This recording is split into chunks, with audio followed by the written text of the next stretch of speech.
ಒಳ್ಳೆಯ ಗುಣ ಇರುವಂಥ ಹೆಣ್ಣು 2 ಕುಲವನ್ನು ಉದ್ಧಾರ ಮಾಡ್ತಾಳೆ. ಕೆಟ್ಟ ಗುಣ ಬಂತು ಅಂದರೆ ಹೆಣ್ಣು ಮನೆಗೆ ಒಂದು ಮಾರಿ ಆಗ್ತಾಳೆ.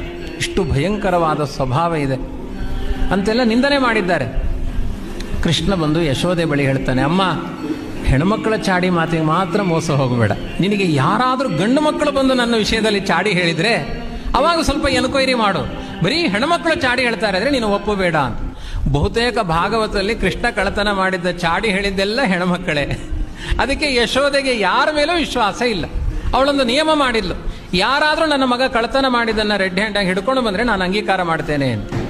ಆವಾಗ ಒಂದು ಭಜನಾ ಮಂಡಳಿ ತಯಾರಾಯಿತು. ಅದಕ್ಕೊಬ್ಬಳು ಅಧ್ಯಕ್ಷಳಾದ್ಲು. ಅಧ್ಯಕ್ಷಳ ಒಂದು ನಿಯಮ ಮಾಡಿಕೊಂಡ್ಲು, ಕೃಷ್ಣ ಹೇಗಿದ್ರೂ ಮನೆಗೆ ಕಳ್ಳತನಕ್ಕೆ ಬರ್ತಾನೆ, ಅವನನ್ನು ಹಿಡಿಲಿಕ್ಕೆ ಉಪಾಯ ಏನು ಅಂದರೆ ಒಂದು ಪಾತ್ರೆ ಒಳಗಡೆ ಹಾಲು ಮೊಸರು ಬೆಣ್ಣೆ ಎಲ್ಲ ಹಾಕಿ ಆ ಪಾತ್ರೆ ಒಳಗಡೆ ಒಂದು ಗಂಟೆಯನ್ನು ಕಟ್ಟಿ ಅದನ್ನು ಎಳೆದು ಮೇಲೆ ಕಟ್ಟಿದ್ಲು. ವಿಟ್ಲಪಿಂಡಿ ಉತ್ಸವದ ಹಾಗೆ ಮೇಲೆ ಕಟ್ಟಿದ್ಲು.